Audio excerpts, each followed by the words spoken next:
Look at that tender, juicy Salisbury steak smothered in all that rich, savory gravy. If your Salisbury steak ain't swimming in gravy like this, I do not want it. If you're new here, I'm Z, and welcome to Cooking from A to Z. If you enjoy easy, flavorful recipes like this one, make sure you subscribe and stick around. All right, now let me show you how I made it. First thing first, let's get these onions and green peppers chopped up.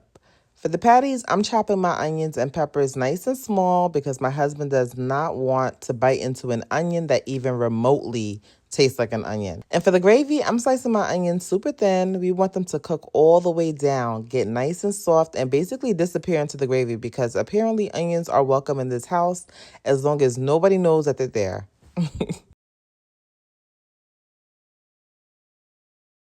Now the star of the show. Yes, we're about to season our baby.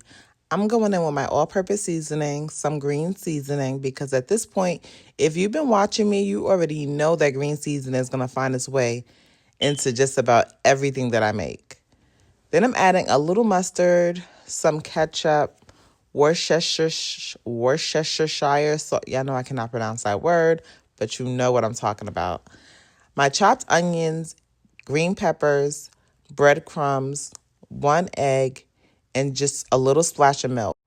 Now listen, I know stovetop is supposed to be stuffing, but it already has seasoning in it. I used it last time because I ran out of breadcrumbs and it came out so good.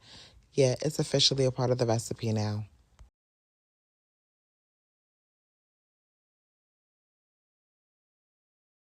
So you just grab some meat, roll it into a ball, flatten it, and that's it. Just try to keep them around the same size. Don't overwork the meat. You want to keep them nice and tender. Some people roll it into balls and then after they go ahead and flatten all of them, but do as you please. Next, we're getting these patties into a nice hot pan. I want a good sear on both sides because this right here is where we start building the flavor. And don't worry about all that brown goodness left behind in the pan. We are not getting rid of that. That's flavor and we're about to use every bit of it for our gravy.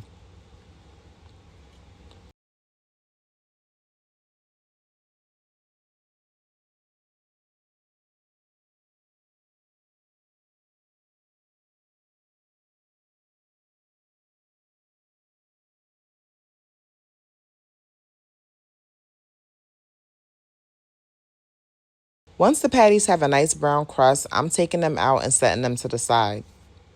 Now let's get into this gravy.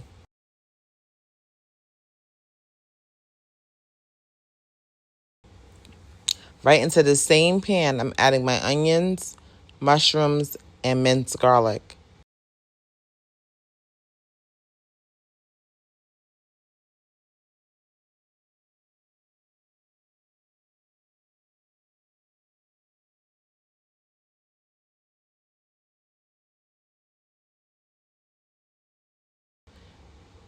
I'm going to let them cook down and pick up all that flavor from the bottom of the pan.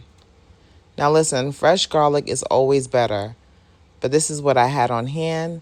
And if we're being real, this is what I always have on hand because I hate chopping up garlic.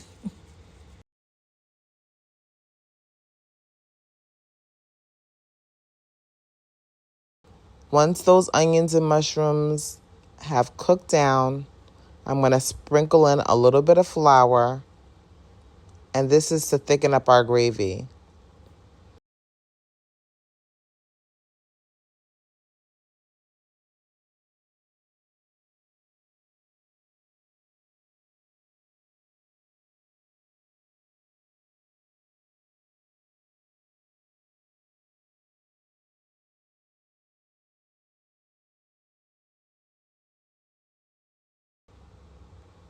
Now you want to go ahead and pour in your beef broth and let that gravy come together. Once it's looking like rich and smooth, the Salisbury steaks are ready to go in.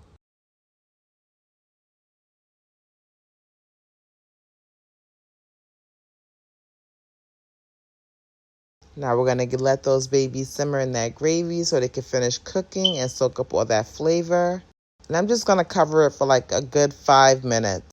And like I said in the beginning, if your Salisbury steak ain't swimming in gravy like this, I do not want it. If you enjoyed this recipe, make sure you like, comment, and subscribe. Come back for more. I'm Z. This is Cooking from A to Z, and I'll see y'all in the next one.